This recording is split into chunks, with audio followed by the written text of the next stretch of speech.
Hello guys, നമുക്കൊരു variety recipe ഉണ്ടല്ലോ. നമുക്ക് ഏലാഞ്ചി ഉണ്ടാക്കാം. ആദ്യം ഒരു പാൻ എടുത്ത് അതിൽ കുറച്ച് 6 kg വെച്ച് ചൂടായതിന് ശേഷം അണ്ടിപ്പരിപ്പും മുന്തിരിയും ഇട്ട് നന്നായി റോസ്റ്റ് ചെയ്തെടുക്കുക. അതിനുശേഷം കുറച്ച് തേങ്ങ ചിരവിയതും വെള്ളവും കൂടി ചേർത്ത് നന്നായി മിക്സ് ചെയ്യുക.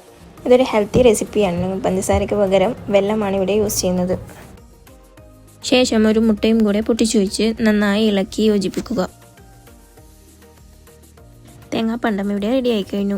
ശേഷം ഒരു മിക്സി ജാർ എടുത്ത് ദോശയ്ക്ക് ആവശ്യമായ മൈദപ്പൊടിയും ഉപ്പും മുട്ടയും യെല്ലോ ഫുഡ് കളറും കുറച്ച് വെള്ളവും കൂടി ചേർത്ത് നന്നായി ബ്ലെൻഡ് ചെയ്തെടുത്ത് വേറൊരു പാത്രത്തിലേക്ക് മാറ്റാം. ഇനി ഒരു പാൻ വെച്ച് നല്ല നൈസായിട്ട് വേണം ദോശ ചുട്ടെടുക്കാൻ.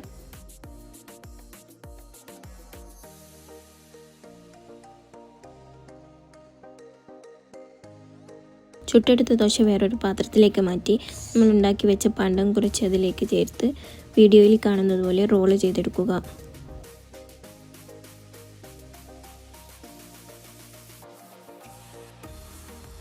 എല്ലാം അതുപോലെ ചെയ്തെടുക്കാം.